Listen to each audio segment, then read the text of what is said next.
Hey guys, we are back to talk about episode 7 of season 6 of Game of Thrones, The Broken Man. Full spoilers follow. All right, have you seen it? Have you seen The Broken Man? I'm assuming they've seen The Broken Man. Because there's a very important broken man in this episode that would be a huge spoiler if you've not seen it yet. But let's talk about him right now. The Hound returned. It was a big deal because it was absolutely confirming he was alive, which had not been, there was certainly theories and things we'll talk about from the books, but until now he had never really been, here he is. He made it through that. What did you think of the return of the Hound? Well, I thought it was interesting that Game of Thrones has only done a handful of cold opens before, and it's done this season. Yeah, and it's sort of hard to view them because the previously ons are so long, but I was watching and I was like, this is a great cold open. I'm happy that the Hound is back. It is funny, like we're getting so many of these characters we thought we'd never see again or who we hadn't seen in a long time back on the show. And this is bad, but I feel like people might be getting a little numb to it. It's great to have the Hound back, but I never really thought he was fully dead. And it's another one of those things where he doth protest too much. Like everyone's like, the Hound is sure dead. So I don't think that landed as well. But Rory McCann is a wonderful actor, and seeing him back in this episode, I was like, I really did miss this character, and there's still so much more to do with him. I just wish that this part of his storyline wasn't as expedited as much as it was. Yeah, so I'm also very glad to have the Hound back. Great character that they've sort of shown how well he can sort of bounce off of other characters. I will say though, I don't know, that opening scene is one of the things that sort of struck me as a little off about his whole storyline, because I even tweeted while I was watching it, I was like, are they going to break into song? Because it was so upbeat and the grass and they're smiling. The music was very jaunty by Game of Thrones standards.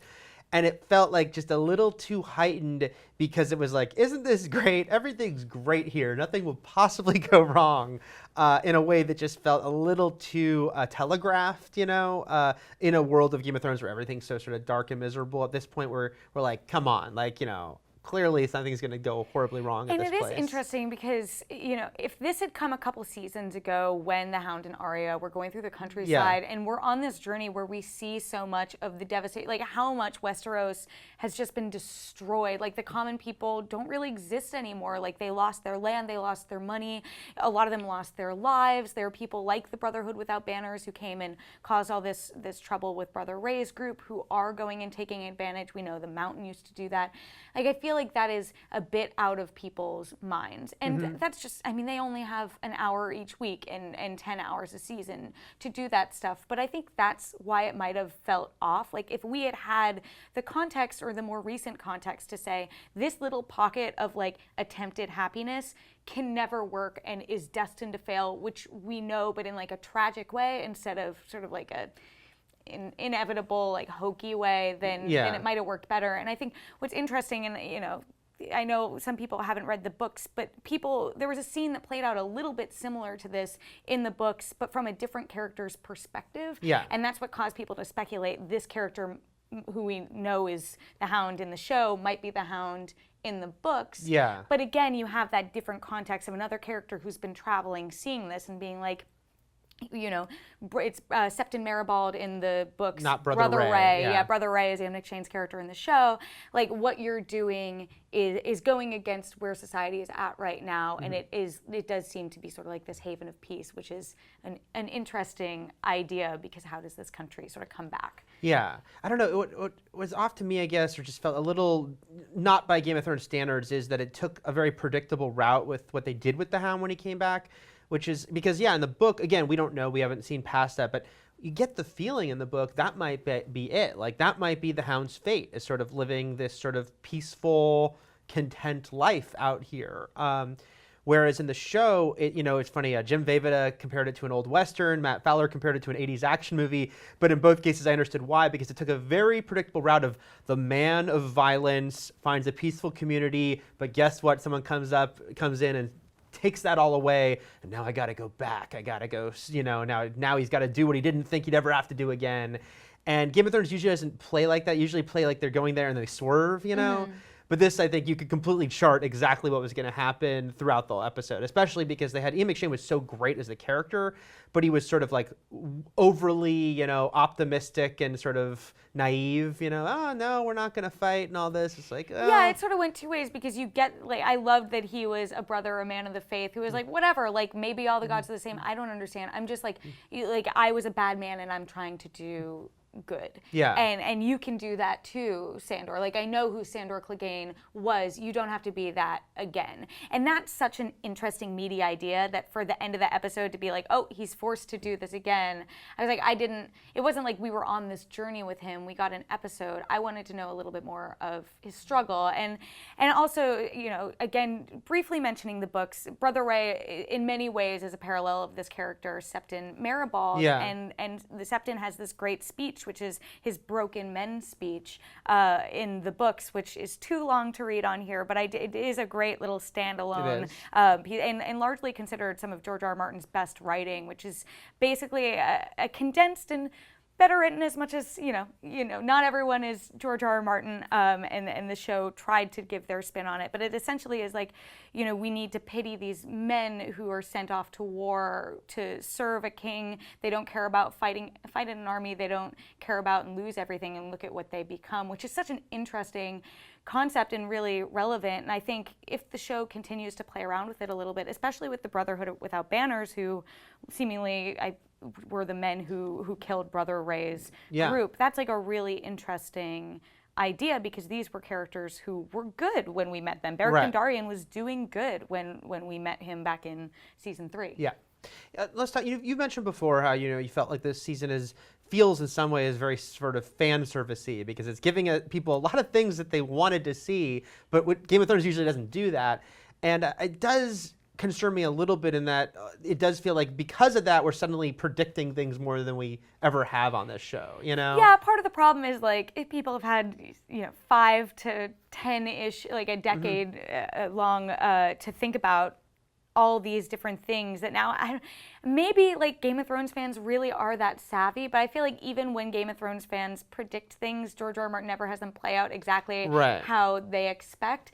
Whereas this season, there have been so many things in like every single episode where it's like, oh, like that's exactly how people thought. I'm like, did Game of Thrones writers just go through Reddit and be like, okay, they were all mad about after season 5. They want this, they want this, they want this. We'll give them cold hands. We'll give them, the gravedigger being Sandor Clegane. We'll give them. But I tweeted after the episode, I was like, all right, we're getting everything else we want. So these are the last things that seemed so improbable. But are we going to get Lady Stoneheart, Clegane Bowl, or Frey pies? Which people seem pretty sure that we might get Stoneheart and Clegane Bowl. Well, the Clegane Bowl, which I don't follow any of these terms. I don't Reddit. I don't tumble. But I looked up. I Googled Clegane Bowl last night. And did you watch the video? No. Oh my God. And so it's pretty easy to explain, which is everyone thinks the Mountain and the Hound are going to fight, and they'll be like, they're going to have to square off finally. And again, it's like, wow, okay, but if that does happen, I hope it doesn't happen in like no one can stop my mountain. Oh, I can. Here he comes, kicks his ass, wins. Because, like the Viper in the Mountain, the thing about that was like why it was another shocking moment, even though we should have been ready for it. But it was still shocking, was like because the Viper came out, he was such a badass. Oh, he's going to really stand up here. And then nope, he gets taken out. So that's why I'm like at the end where the Hound like grabs the axe, he's going off to fight. I'm like, is this leading inevitably to him fighting his brother for the brawl to end it all? That Clegane Bowl, the brawl to end it all. It's like, but Game of Thrones usually doesn't play like that, so I hope it's not that simple. I totally feel the same way, and it's funny because the show is setting up these things, and in a way that a season ago I would have said we're never going to get this stuff, and now it's like we're getting it. And I remember, I think whichever episode it was that Jaime acknowledged that Sir Robert Strong is the Mountain, and in the same episode Cersei is like, I'm going to have a trial by combat for my honor, and he's going to be my champion.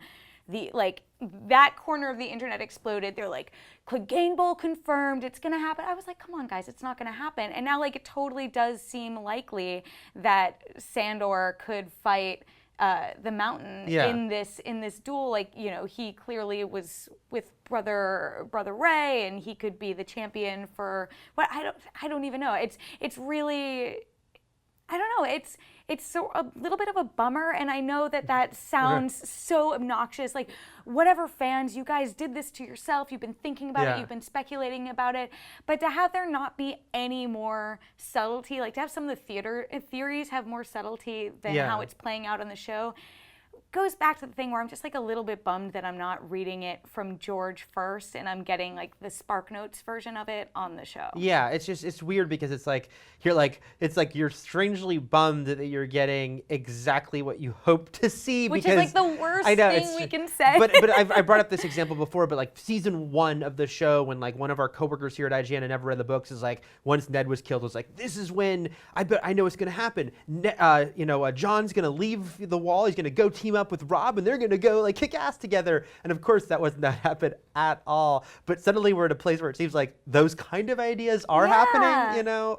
So it's a little weird because you want Game of Thrones to still subvert your expectations. So. Basically, what I'm saying is that Depress I'll never us be more. happy. Yeah, like I'll never be happy. I do. It does feel like such a These are all good things to happen. Like the Hound coming back is great. Benjen being Cold Hands is great. John coming back to life is great and exciting, and things that I wanted to have happen for so long. So for me, it's so trite for me to say, oh, well, it was like too predictable. But they are just not landing the way that I expected them to. Yeah. And I think for an episode, I feel like that is sort of felt within the fandom, because for an episode where the Hound came back, all anyone could talk about afterwards was this like 6-year-old girl who's in one scene who is amazing, which is a setup for something else we're going to talk about later. But I think that that's sort of a sign that maybe this didn't work as well as it should have worked. Yeah.